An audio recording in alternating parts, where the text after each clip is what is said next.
Hey there, I'm Mr. Black. And I'm Mr. Green. And we're a couple of guys who met in a comic book store. Together we host the Pint O' Comics podcast, where we invite listeners to join us to talk about movies, TV, comics, music, or just whatever. Starting very soon, we'll be joining up with the fine folks at Forgotten Entertainment for a special limited series called On the QT, where we talk Tarantino. Every week for 10 weeks, a guest will join us to chat about every Quentin Tarantino movie, from Reservoir Dogs to Once Upon a Time in Hollywood. So join us starting in May 2021. On the QT is available wherever you download your podcasts and is part of the Forgotten Entertainment family. Ooh, that's a bingo.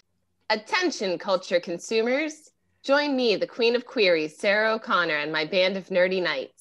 Colleen McMillan, Flo Siegel, and Anders Drew on Bohemian Geek Studies, where we take extremely dorky dives into our favorite fandoms, especially that Star Wars galaxy far, far away. Listen each week as we examine the stories that mean so much to us. Bohemian Geek Studies is available wherever you get your podcasts and is proudly part of the Forgotten Entertainment family. Hi, I'm Chamar Griffith, codename Comic Shams. And I'm Andrew Tejada, codename Arate.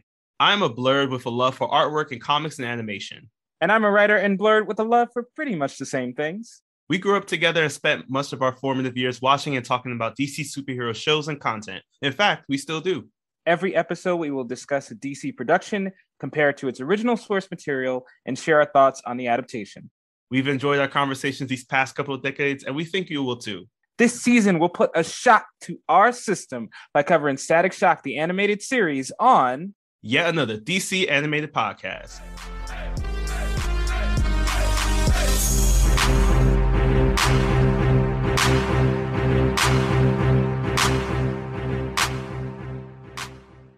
Welcome to yet another episode, yet another DC animated podcast. My name is Chamar Griffith, codename Comic Shams. And I am Andrew Tejada, codename Arate. Andrew and I have known each other since 1996. That was the year the American crime action heist film, directed by F. Gary Gray, Set It Off, was released. You got Jada Pinkett, you got Queen Latifah, Vivica A. Fox, and Kimberly Elise. They try to do a bank robbery, but things go sideways. Oh, and that right there is another movie I need to watch again. That was a good movie.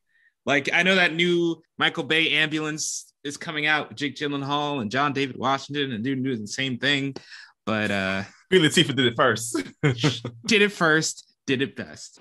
But what happens in that movie is they go in the heist, they bring a gun, things go wrong, and that reflects what happens today. So before we even get started with anything, just wanted to say up on the top, during this episode, we will be discussing gun violence. We'll be talking about bullying, and we'll be talking about situations that could have led to mass shootings in schools. So if any of that makes you uncomfortable, feel free to leave, come back next week. But we do feel it's important to talk about these issues to continually raise awareness for them. Yes, because today's episode, we're talking about the season 2 finale of our Static Shock series. This is a heavy episode that we have here because we're seeing what happens when Virgil and Richie make friends with a relatively old new kid in school who is subjected to a lot of bullying. And during that time, we see how it does escalate as the story is being told from Virgil's eyes. So our main cast of Static is back for this episode.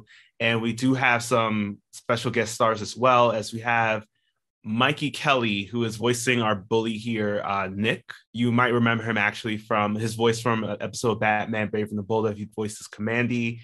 We also have Lorraine Toussaint, who is here as Dr. Franklin, the therapist for our episode, and Selma, Fast Color, Orange is the New Black, and a lot of other voices that she's done as well. And finally, we have Jimmy Osgood, and he is voiced by Richard Stephen Horvitz. He is the main person who gets a lot of speaking time during this episode, as we also have heard his voice from either Invader Zim or Billy from the Grim Adventures. Wait, so you're saying this is Billy from... Yeah, this is Billy from Billy and Mandy. Blown away. Yeah. He echoes through a lot of the emotions that you would typically associate with these scenarios. So I'm just like really shocked that looking back on such a comedic voice, especially because of him being Zim in Invader Zim, is just like, to bring it here is just amazing talent in the voice talent world. We open up to a already pretty jarring scene at the Freeman Community Center where we see police officers are keeping people back, and there is an ambulance there as well as a news helicopter circling the situation. Yeah, right away we see something we don't want to see on the show. Richie is on a stretcher coming out of the community center. Virgil is out of costume and very confused, very hectic. He wants to jump in the ambulance with Richie, but his father is in the ambulance already with Richie and forbids it.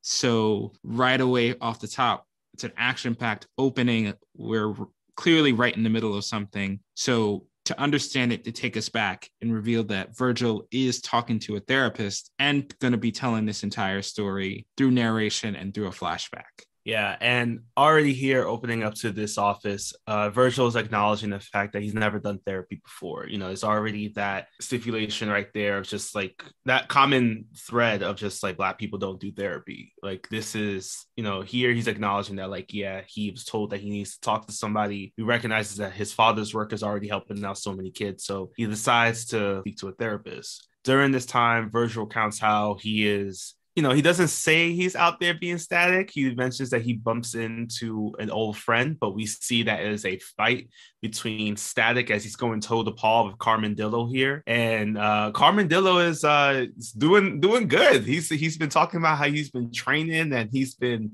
really muscling up now. So he's like probably trying to get this most Jack character of the episode. I mean, he's trying. He puts up a good talk, but just like any typical Dragon Ball Z villain that's like, oh, I got you now this time.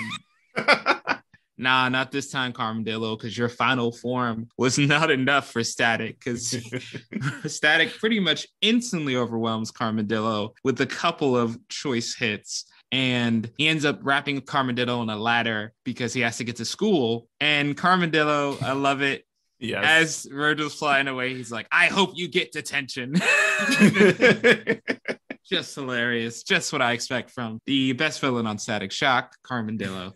So Virgil flies into school now. He's changed back into his regular clothes.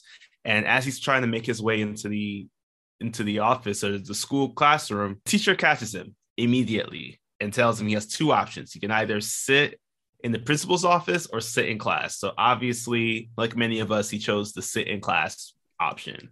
Yo, Virgil was 4 minutes late. Oh, yeah. Yeah. 4 minutes? Come on now. I would have immediately used one of his classic lines of, oh, I had tummy troubles. Like, I'll take that L. In high school, because I was on 8 floors of a high school, being like 2 to 3 minutes late was common because you literally couldn't get up the stairs that fast. So 4 minutes is, come on. You guys got to have... Is that a common thing in high schools? Because I used to have gym class in the basement and then had to travel all the way up to the 10th floor for either lunch or science class. Like, why? Some programming aide who made your schedule did that on purpose and was laughing while they did it. That is my theory, and I'm sticking to it. But before we get too boggled down into school standards on lateness, right? Back in the episode, Virgil is sitting down and he leans over to a student that we haven't seen before. This is the titular Jimmy, and Virgil immediately tries to see what Jimmy's working on. Jimmy's got his laptop out, and in 2002, to have a laptop that you take to school and is functional and can do more than just play like Microsoft Word. And what was that other game? Minesweep something. Could they even handle Minesweeper back then? I'm not sure. Oh, it could.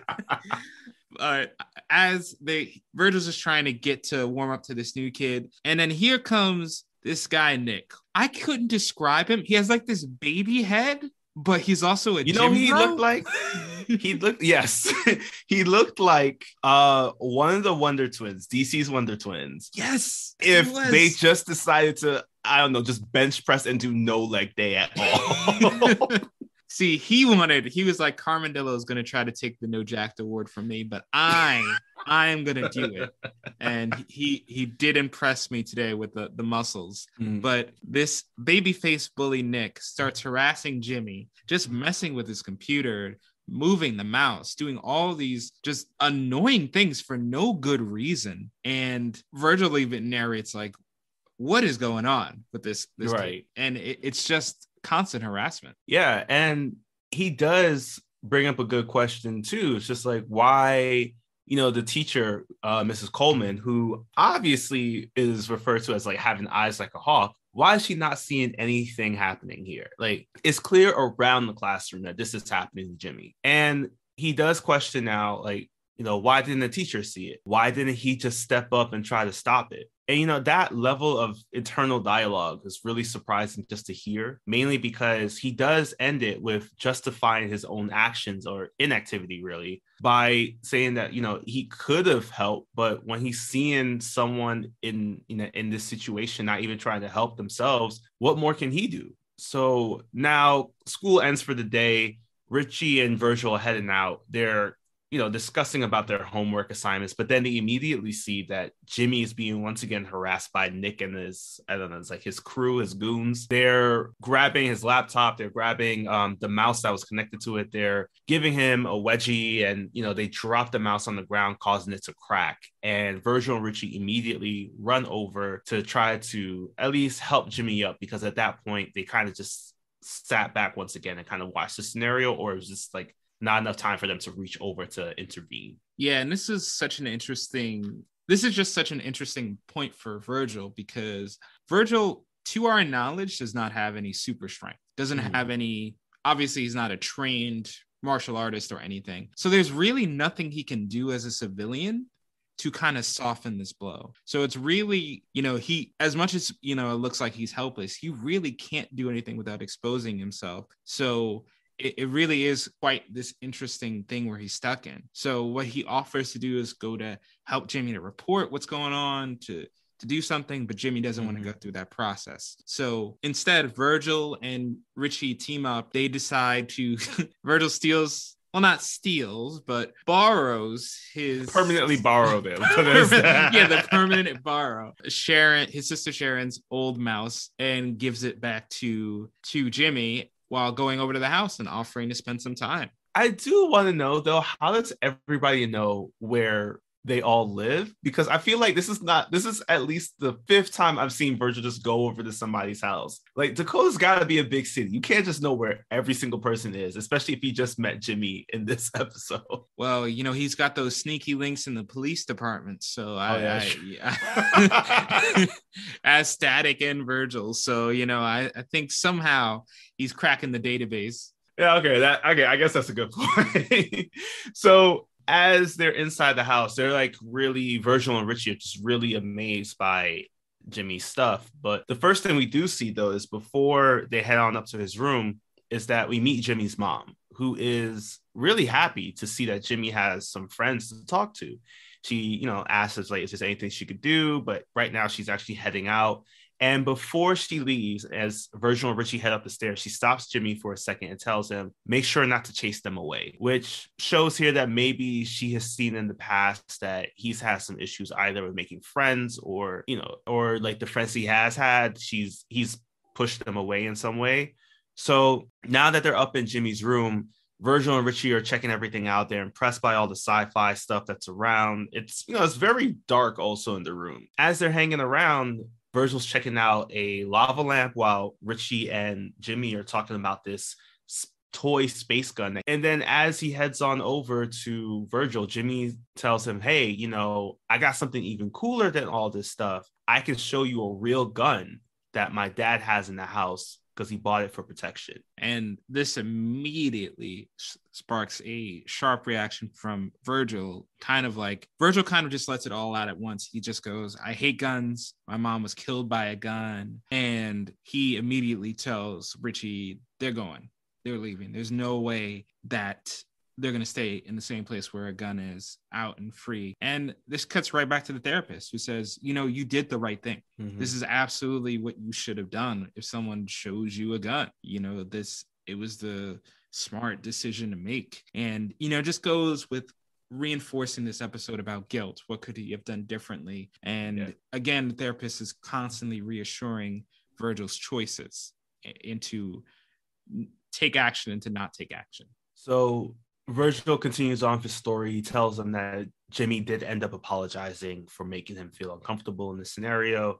And we jumped over to the community center now. We see Virgil and Richie playing a game of 1v1 on the court, but we hear that Jimmy, who has been joining them as well, tends to just hang out on the side with them, really just like, but he stays on his computer. And as Virgil and Richie are playing, the ball ends up, getting loose and rolling its way over to Jimmy. And Richie's asking him, he's like, hey, man, why don't you just come through and just shoot a couple of hoops with us? And, Jimmy's saying that he's not very good at it, but Virgil's like, neither is Richie, but, it doesn't hurt to try and just like have fun. And at this moment, we actually see like a real smile appear over Jimmy's face. This is like the first time that Jimmy's had a smile in this whole episode where it wasn't, the previous time that he did smile, it was a bit more sinister because of the fact he was talking about the gun and was trying to seem cool to his friends. But now that he's like seeing that like here's an opportunity I can make friends and really enjoy life this way, he's really happy about it. And he takes the ball, tries to shoot it. Unfortunately, he does miss, and it rolls its way over to Nick and his gang, who are at the community center also, and they immediately just start mocking him over the fact that he missed the shot. Yeah, and fortunately, there is an intervention. There's not someone rushing in to save him, but Frida. Frida, who is the savior of this community, and she comes in and announces that Dakota's putting on a big fright fest in the community center and that she wants Jimmy, Richie, and Virgil to all pitch in and help. So this kind of takes the heat off of Jimmy. And we get to see in a nice moment that the whole school coming together to put together this fright fest. So two things I want to mention here right off the top. We haven't really had a chance to mention it before, but the animation in this episode is stellar. Oh, yes. It's so crisp and clean, especially during this big montage where there's a lot of busy things, a lot of moving parts and characters. So the animation is really top notch, complete 360 from forgetting what race characters are from scene to scene. And also during this Fright Fest, the maze they built in this gym is more impressive than anything I've built in my entire stagecraft career. That is true, because I was just looking at all of it and I was just like, I've never even built like a miniature maze. Like, and they did it with like what seemed like paper mache. This is when we find out that the Property Brothers were actually Specs and Trapper from back in the day. So now that they've really built out this really cool maze, Virgil's telling more about the story, how Jimmy's really fallen in love in this designing aspect, especially creating a lot of the spooky stuff. Like there's at one point he's installing black lights. I don't remember what it's called, but it's like that old-timey moving image thing where you like take the image, it's like a cylinder, and you put it on top of the flame or a candle or something. Yeah, I know there was one of these in The Conjuring. I don't remember the name of it off the top of my head, but it's that Conjuring thing. Yeah. Or Sinister, it's one of those. They're all the same. I think they're all in the same universe. You're right. And as he's, talking about this, we're seeing Jimmy really light up. He also comments on the fact that Jimmy has a bit of a crush on Frida, which is why during this entire time that they're building out the maze, Jimmy's really only talking to Virgil, Richie, and Frida, mainly because Jimmy's trying to impress her. So now they've completed basically all the stuff they need to. It's like the day before or something. And Richie comes through. He has a ton of masks that he says that Frida wanted everybody to wear for the opening night. So Jimmy decides he's going to go look for her as an opportunity to once again impress her with the mannequins that he's put together, the very like creepy statues and everything that he's done. And I gotta say, Jimmy's did a really good job on a lot of this stuff. So I don't blame him for trying to rush over to Frida, try to say like, hey, this is this cool thing I did, especially because she's behind all this. Yeah, come on, this maze, it's incredible. The flashlight spider, great. Mm-hmm. Oh yeah, that flashlight. Yeah, I gotta use that at some point in the Halloween in the future. It's so smart. So Jimmy finds Frida in the maze, and unfortunately, bully Babyface is there trying to put some moves, being like, Jimmy's shy, but I'm not shy. I'm like, boy, you 10. Shut up. And while they are having this conversation, Jimmy stumbles in, which prompts the bully baby to chase him. And it's this wild chase through this maze that is approximately 7 miles long, I think, just estimating by the the size of this chase That scene. sounds about right. Like, how big is this? Come on, guys. Like, there are several corners. It was all in the gym, but it felt like it went through the whole building. right. Like, what is the square footage? I guess when Alva renovated the gym, he made it the size of Cyborg's football stadium in high school. Old reference, guys. Old reference. And so Jimmy is being chased, and after this really harrowing chase scene, you can see how frightened Jimmy is. The bullies shove him in a locker, and he's screaming, just begging to get out. And to Frida's credit, she calls him out right away.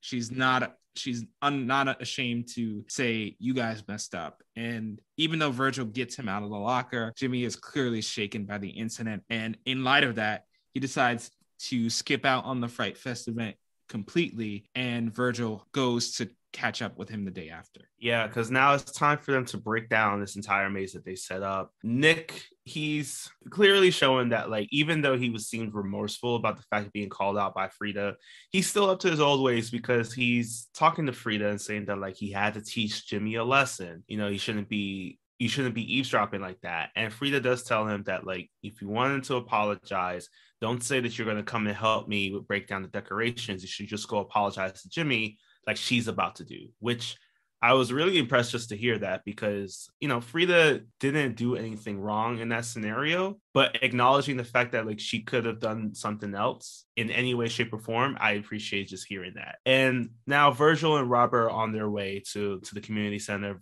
Robert, I'm guessing, is just going to work for the day, or just going to supervise the breakdown, make sure they're not messing up his brand new sparkling gym. And as Virgil is heading over, as they're driving over, they decide to stop over by Jimmy's. They stop and see Jimmy's dad is out there working on his car, and he allows Virgil to go upstairs because he believes that Jimmy's at home. But that's when, in Jimmy's room, Virgil sees the laptop that he saw in the very beginning of our episode, and as he opens it up, he sees that Jimmy has typed out his manifesto here called the Battle Journal, and in it reads that basically he's been tired of all the abuse that he's been receiving by Nick, and he feels it's time to do something. Yeah, and this is when things really get real, because now Virgil mentions to Mr. Hawkins that there's a handgun in the house, and immediately Robert calls out Jimmy's dad, like, why would you have a handgun in your house when there's a kid here? And says, your son's depressed, you know, he needs help. And in this horrifying moment, you know, Jimmy's father realizes the gun is gone, it's not there. And Robert says, we got to go do something. So Robert goes to community center alone. He does not want to risk putting Virgil in any danger whatsoever. And we cut to the community center where Jimmy is there, the bullies are there, and Jimmy has a gun. Yeah, and this is the most heartbreaking scene of all, because it starts off with Jimmy walking in, and already baby bully here, Nick, just pulls off the most disgusting line that you could think of by asking him if he forgot something in his locker. So this immediately sets off Jimmy as he pulls the gun. And now we see Jimmy's in full tears, just recounting all the mistreatment that he received from Nick and his gang this entire time, all for their 6 cents of enjoyment. And Nick himself is now feeling this fear. He's apologizing profusely, just saying, please don't shoot me. He, like, you know, I didn't mean anything about it. It was all just a joke. And Jimmy is just like, I'm tired of the jokes. But then, even though Robert's on his way, Virgil is suited up as Static is trying to also head on his way, we do have a true hero come up here as Richie starts speaking to Jimmy, asking him to put the gun down, because in his speech, he says that everything that's happened to you won't matter in a day or a week, but the decision that you're making right now could affect the rest of your life forever. And it's just enough that it gets through to Jimmy, because at the end of the day, Jimmy's not a bad kid. He's not like what we've seen from other episodes where it's just like he's trying to use guns for power or anything like that. He's just misguided here at this point, and he unfortunately had access to a powerful weapon here. Yeah, and he is willing to leave this behind and to stop what he's doing until two of the bullies try to rush Jimmy. And because they rush him and his finger is on the trigger, the gun goes off. Richie gets shot in the leg. And just when Static arrives and tosses the gun out of Jimmy's hand, leaves it on the ceiling. And we get an absolutely devastating scene of Jimmy collapsing just in a wreck and just can't bear the weight of what he's done, even accidentally. And this is when we catch up to the present time, where Virgil mentions that the look on Jimmy's face, he describes it, and he has to maintain his identity, so he says, "I heard that's how he looked like." The therapist says one of the best lines, I think, of the episode, where she just says, "Bullets don't discriminate." Mm-hmm. So there was just nothing. There was no way to determine who would have gotten hurt or if anybody got hurt, because that's just how dangerous it is in an untrained person's hand. Yeah. And another point that does come up, Virgil really expresses his frustrations here. He's talking about how mad he is at Jimmy for shooting Richie. He's mad at Nick and his crew for keep messing with Jimmy. And he's also mad at himself for not being able to do anything. And hearing that is just like, these are, again, just, he's going through all these stages of guilt and anger. It's almost like he's expressing his depression about this scenario. And as the therapist does give him those comforting words, Virgil leaves and he sees Frida outside and they start talking. And this is where we get caught up now to the present time, in which we learn about the state of every person so far. Richie's good. Everybody that was involved in the situation will go through counseling to discuss everything that happened. And what's worse, Jimmy has to go through counseling as well, but he also, it seems, has to go to juvie for firing the gun inside the community center, or even just bringing it into the community center. Yeah, and by comparison, the baby bully, he gets suspended, probably not for a long time, definitely not long enough to justify his constant harassment. Mm-hmm. And, the characters even comment, doesn't seem fair, that, it seems disproportionate, but that's how it goes. And in an encouraging way to wrap up the events, we see Richie with the cast on his leg and everyone remarking, how lucky this was, because the doctor even said if the bullet had gone higher, mm-hmm. and Virgil doesn't even let him finish the sentence. And as they're walking through the hallway, Virgil sees someone else get bullied and decides to go and help that person. And it really seems to have made a difference in the bystander's life. Yeah. And our episode fully ends with a special chair sit down conversation with Static. He's flying off and he provides a message to us all about just like the history of gun violence and the importance of gun control, and just flagging some of these stats. Because again, this episode was from 2002. So, these stats will have definitely have changed since then. And he comments that in 1 year alone, 6,000 kids were expelled for bringing the gun to school. 4,000 kids are killed by guns every year. And he reminds us all that if you ever hear someone saying they have access to a gun or offer to show you their gun, remove yourself from the situation and tell an adult, tell someone who has the ability to remove the situation from causing any future harm, and make sure to keep the peace. Yes, and that's where we conclude with his, message for peace with statistics, and that wraps it up.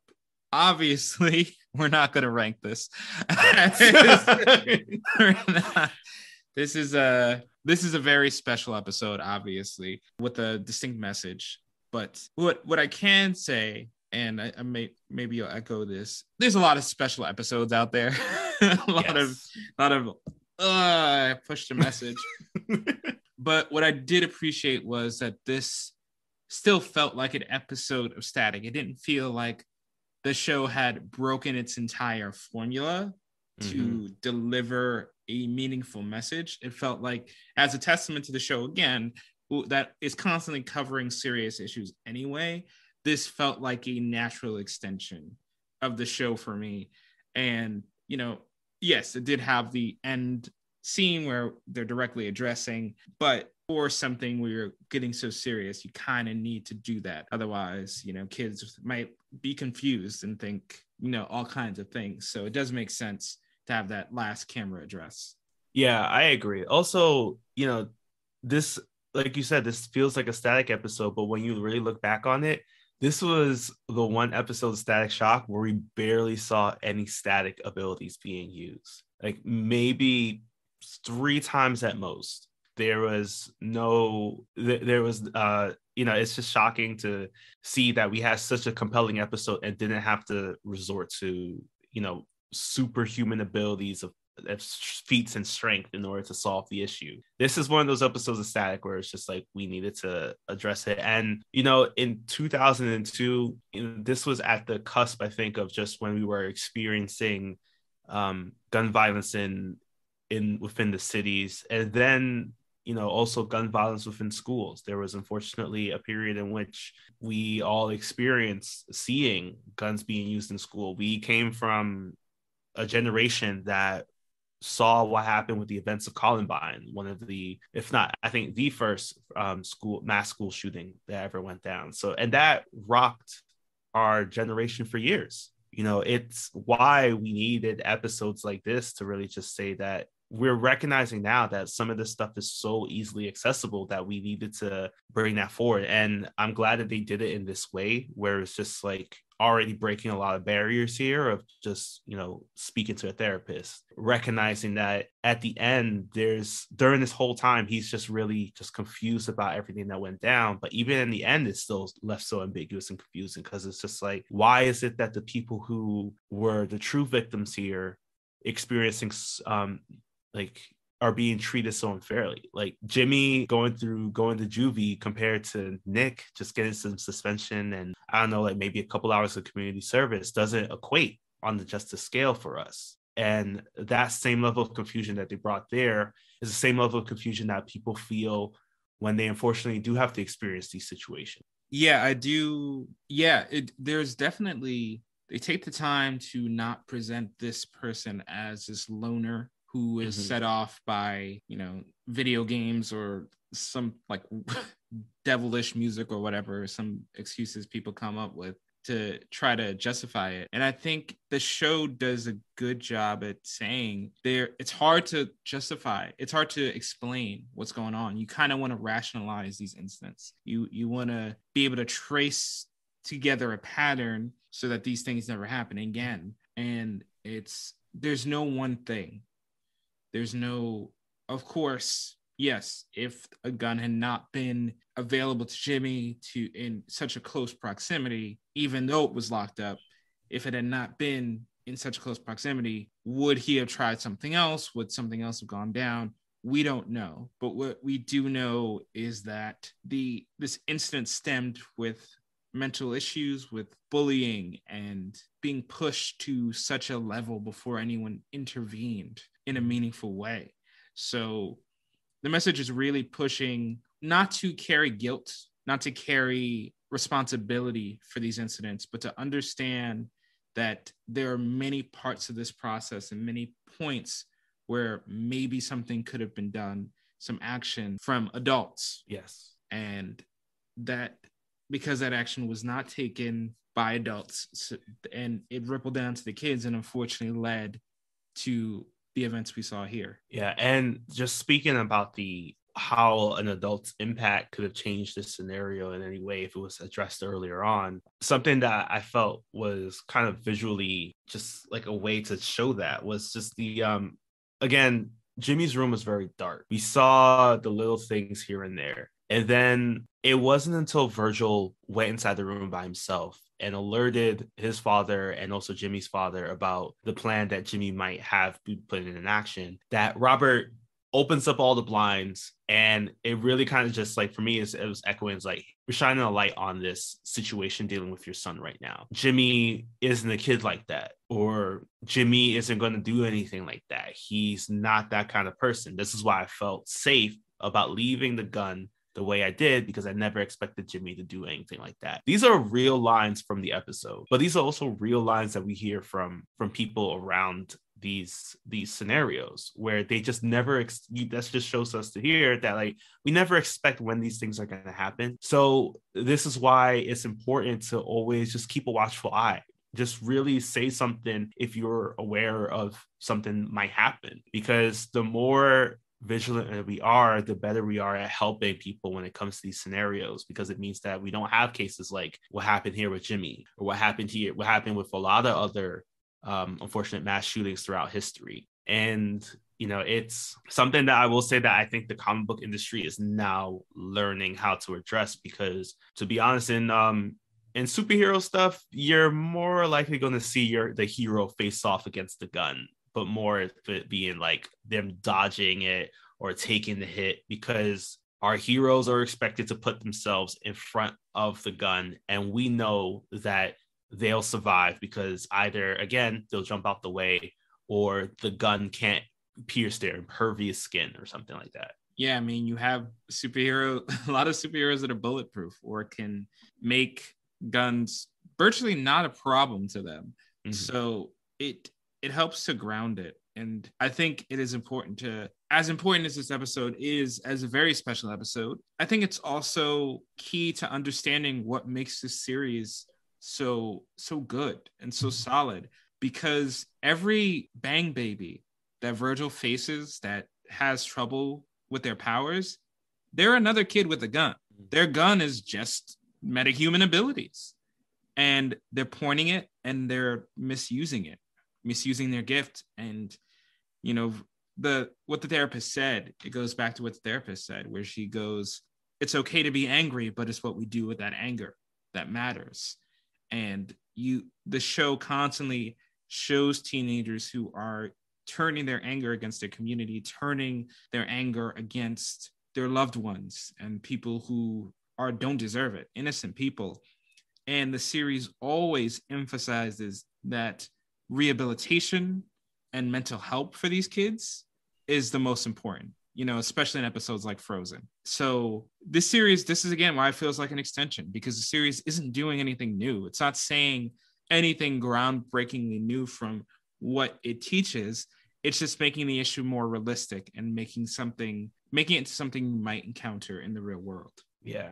And, just really going to go back to that point about how we take and use that anger. Because in some cases in which a lot of comic book writers have been commenting on it, about the just gun violence. And we saw really two big comics that came out following the events of some mass shootings that we had between the years of 2016 and 2019. And both of these comics, one is Marvel's Champions, issue number 24, which was released in 2018. In that one, we saw what happens during basically a moment of a mass shooting at a school, which was unfortunately at that time a very common thing within our own society. And then DC had their own, actually dropped in the same month, their 9-issue miniseries, Heroes in Crisis. This wasn't a crisis book like we've been typically exposed to with Infinite Crisis or anything like that. This was Tom King wanted to address also the mass killings that were happening in schools by creating an allegorical story of the DC heroes having their safe haven basically be taken away from them after a mass murder situation happened at this location. And both of these books took us through the eyes of the people who have fallen victim to these situations, the people who were either in vicinity of these scenarios or had to learn about family members who were family or friends that were affected by these scenarios, and also the people who were responsible for these scenarios. So to have it with Marvel's Champions in this one, Miles Morales and his team of the Champions, they deal with the school shooting that happens at Miles' school. And a very big moment that happened in that thing was that as Miles is going through therapy, again, he is just like Static here. He can't reveal his identity. The therapist tells him he's not a superhero. And then Miles has to leave the room because, to us, the comic book readers, we know that he is. So to hear that comment means it's justifying his own reflections on the scenario that he could have done something to avoid this.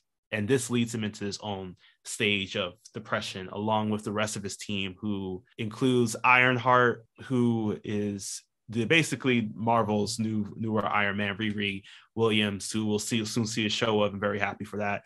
But she lost her stepfather and her best friend to gun violence, and created a suit of armor so that not only could she protect others around her, but also herself. And then we see them experiencing active shooter drills, which became a common thing among schools. And then we also see people who weren't connected to it try to explain it. They try to explain it either through math or through science. It's something you just can't really explain. And to have that in a comic was just groundbreaking and new, because these are all the feelings that we're feeling now. And then, to have that there and see that happen to our heroes, people with unlimited abilities, was just even a more shocking moment. Yeah, and I love that, they dove into that. It does remind me of, for fans of Arrow, there was the live action Arrow, there was an episode called Spectre of the Gun, in which they addressed an elephant in the room, that two of the team members use guns, non-lethal rounds, we assume? Yes. I'm assuming it's non-lethal rounds, if not trank. It's never been really specified in the show, but given the Arrow's, the main character's code of not killing following season 2, excluding season 4, and a bunch of other times outside of that. Yeah, we're assuming it's not lethal. Yeah, but in any case, because two characters primarily use guns, they end up having a deep discussion about gun rights and gun laws. And Oliver Queen, who's the mayor at the time, as well as a superhero, also has to reckon with his feelings about guns and figure out what the meaningful policies he can put into place to keep people safe. So these debates are constantly happening. And I believe, and also in Punisher too, there were extensive discussions about gun use and gun violence. So even in superhero media, they're using these fantastical settings to bring back to real issues, because these issues are unfortunately still occurring. And, there's a lot of things and a lot of questions people still have about these incidents. But the more we can make people aware and make especially younger children who may be in a situation where either they know someone with a gun or a relative has a gun, the more we can make them aware and confront these issues in media aimed at them, the more likely we can get conversation started and more people informed and more people recognizing signs and hopefully intervening before something happens. Yeah, agreed. Because the most important thing is catching those signs so that people can get the help that they need, which again, you see a lot of in DC's Heroes in Crisis, which really showed that. I'm just putting it out there because it was a really, I didn't really understand it at first until I went to a comic book shop and I was picking up issue 3, I think, of it at that point. And the person at the shop told me that, this is an allegory for school shootings, and this is what the story that he wanted to tell. And this is honestly, once I heard it in that frame of mind, everything became so clear to me. So I'm just paying it forward, the knowledge that I got, so that you all know that there are resources out there to help people. And it's never going to be the same thing all the time. It's never going to be the same setup. Like how we were saying, it's not going to be the kid who plays all the violent video games or the kid who's getting bullied. Sometimes it could be somebody that you know very well, who seems very happy, but you're just not knowing what's happening behind closed doors. So this is why it's important to always just remain vigilant and really engage with the people who you're talking with, so that you can make sure that they're safe and others around them are safe. Yeah, that's well said. And I think there's a lot of good morals to take from this episode. But I think, if anything, another important thing to reinforce is that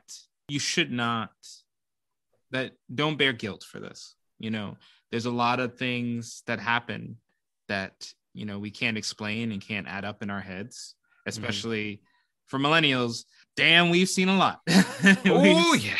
We millennials have seen a lot, and there's a lot of guilt questions that we carry. So, I just recommend if you still are just grappling with those questions, or someone who's really having a tough time, there's so many resources. There are apps, there are community resources, there's anonymous things.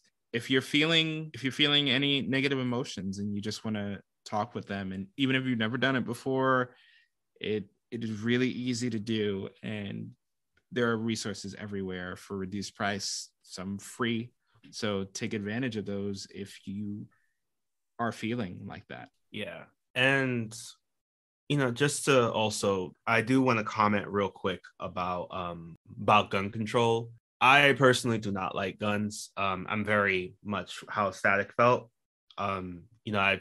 It's been growing up where I've been growing up. It's been a plague, definitely, on our society. And to see how a lot of times people kind of romanticize them in their own way, saying that, look, I'm a good huntsman or great marksman. Like, it's compared to my scenario and the scenario of others like us here, a gun in the hand to us drastically decreases our life expectancy.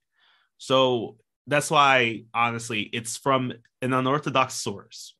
But the late John Witherspoon said this best in the movie Friday. Basically, don't use guns. Guns are a sign of someone who is weaker and is afraid to honestly take an ass whooping. That's what he said. You're better off using your fist. That's the only protection that you need in life. Because, with a fist, you recognize that you'll win some and you'll lose some, but you'll always live to fight another day. Take the risk of losing a fight and catching an ass whooping is better than winning with a gun and serving a life in prison. So just take those words to heart, because it is such terrible scenarios when we have to hear that the guns were involved in any case scenario, because it's just really a damaging thing. And there definitely needs to be more gun control laws out there. There needs to be better maintenance. There needs to be better background checks that needs to be put into place, because having them be this accessible as they are now, and in 2002 to have like Jimmy here in a fictional world have access like this, that's not fictional. That is a real story that has happened several times. So let's get together and try to make sure that gun control is just in a better scenario, so that we don't have to constantly live in fear with what may happen and worry about if stepping out into the world could be something darker than it actually is. Absolutely. 100% agree. Especially with John Witherspoon, 100% agree. And if you want to learn how to support causes to help, if you want to just learn more and be better informed, there are some links we'll leave below of some resources you can check out that we've used in our own artistic things to reference. So yeah, just check those out, and if you're interested. And yeah, that's really what we wanted to spend time and give time and space for such a serious issue before we get back to the the fun and the light episodes of Virgil and how many schools he'll destroy in his endeavor to stop Carmandillo. But yeah, we just wanted to take the time to really speak on this and encourage people to reflect and think about where we are. And hopefully there'll be a day where this episode is fiction, and that's all it is. But we have to do what we can and keep raising awareness where we can until then. Oh, y'all, until then, take care of yourselves, and remember that bullying happens around the world. How you respond to it is one of the most important things. So if you see someone in need, help them out. If you are bullying somebody, just stop it. Exactly. Check in on other people, check in on yourselves, and definitely take care out there. We'll see you next time with more Carmandillo and more fun. More jacked individuals. More jacked individuals. So take care of yourself until then. Now that we've finished talking about our DC animated content, here are some recommended readings for you. All of these comics and more can be found at your local comic shop, so remember to venture out and support your part of the source wall. And tell them Andrew and Chamar sent you. The first comic on our list is Champions number 24. This Marvel comic from 2018 tells the story of what it was like when the youngest heroes had to deal with an incident of gun violence at the school of Miles Morales. In this comic, we see how each hero tries to understand it and the responses that parallel our own world. Next, we have DC's Heroes in Crisis. This 9-part event written by Tom King starts as a murder mystery, but then shifts its focus to detail the stability of the survivors following a traumatic event.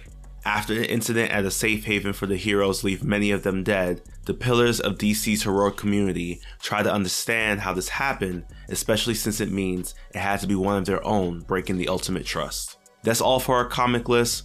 Also remember that if you or someone you know ever needs help, resources are available. Set up some time to speak with a licensed professional, or you can text HOME to 741-741 to chat with a U.S. crisis counselor who is available 24/7.